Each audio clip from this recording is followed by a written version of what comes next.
All right, today we're diving into a term that completely changed how we think about our screens, retina display. Was it a real scientific breakthrough, or was it just some seriously clever marketing? Let's break it down. And it all started right here. This single sentence, delivered by Steve Jobs back in 2010, kicked off a massive, decade-long debate. He basically drew a line in the sand and told the whole world what a perfect screen should look like. So let's get into it. How exactly did Apple redefine screen quality for, well, everybody? Before this, we all talked about resolution. But Apple, in a classic move, shifted the entire conversation to something new. The iPhone 4 screen was a monster. I mean, it packed in 4 times the pixels of the phone before it, hitting a density of 326 pixels per inch.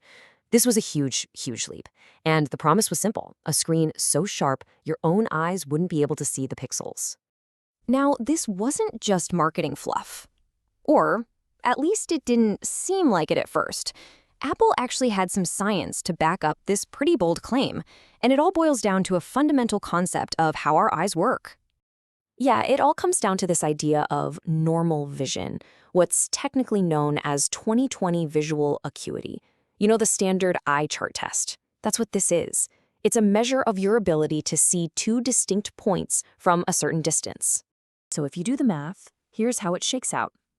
Vision scientists totally back this up, saying that for a person with standard 20/20 vision, holding a phone about a foot from their face, pixels become impossible to tell apart right around 287 ppi. The iPhone 4? It was at 326, so it easily cleared that bar. Seems pretty open and shut, right? Case closed? Well, not so fast. Almost immediately, display experts started calling foul. Some even called it false marketing. They basically argued that Apple's definition of a perfect display was, let's say, a little too convenient for them. You had analysts like Raymond Sonera who came out and said, hold on a second. He argued that for someone with perfect vision, not just normal 20/20 vision, the number was way, way higher. We're talking closer to 477 ppi. And this right here is the core of the whole technical debate. And the critics, they had a point. They said, look, Jobs' whole argument rests on these perfect little assumptions that just don't hold up in the real world. Not everyone holds their phone a foot away. And 20/20 isn't the best vision a human can have.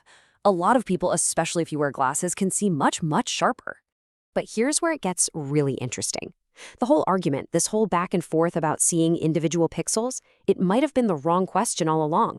It turns out our eyes have this kind of hidden superpower that changes the whole game.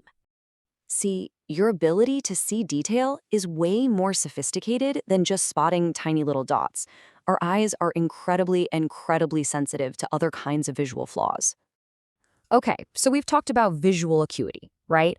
That's your ability to tell 2 dots apart. That was the whole basis for Apple's Retina claim.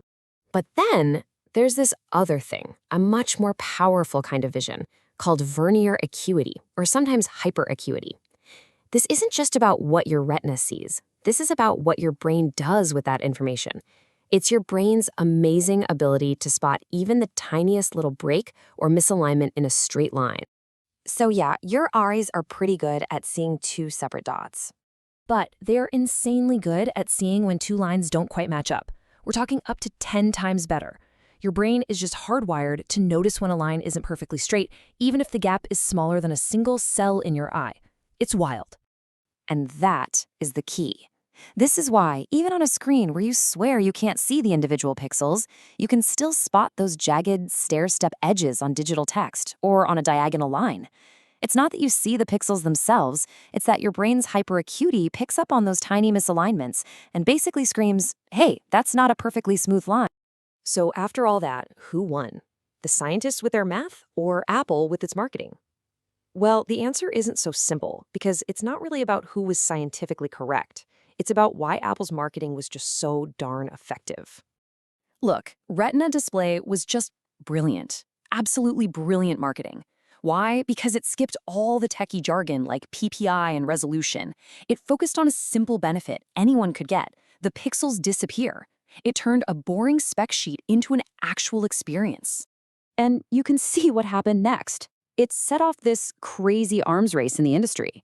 All of Apple's competitors started chasing higher and higher pixel densities, Which kind of proves the point, right? Consumers could see the difference, probably because of that hyperacuity we just talked about. So where does that leave us? The whole retina display saga is this perfect story about technology, human perception, and, well, the power of a good story. It leaves you with a really fascinating question to chew on.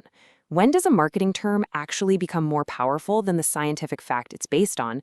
And what does that mean for the tech we use every day?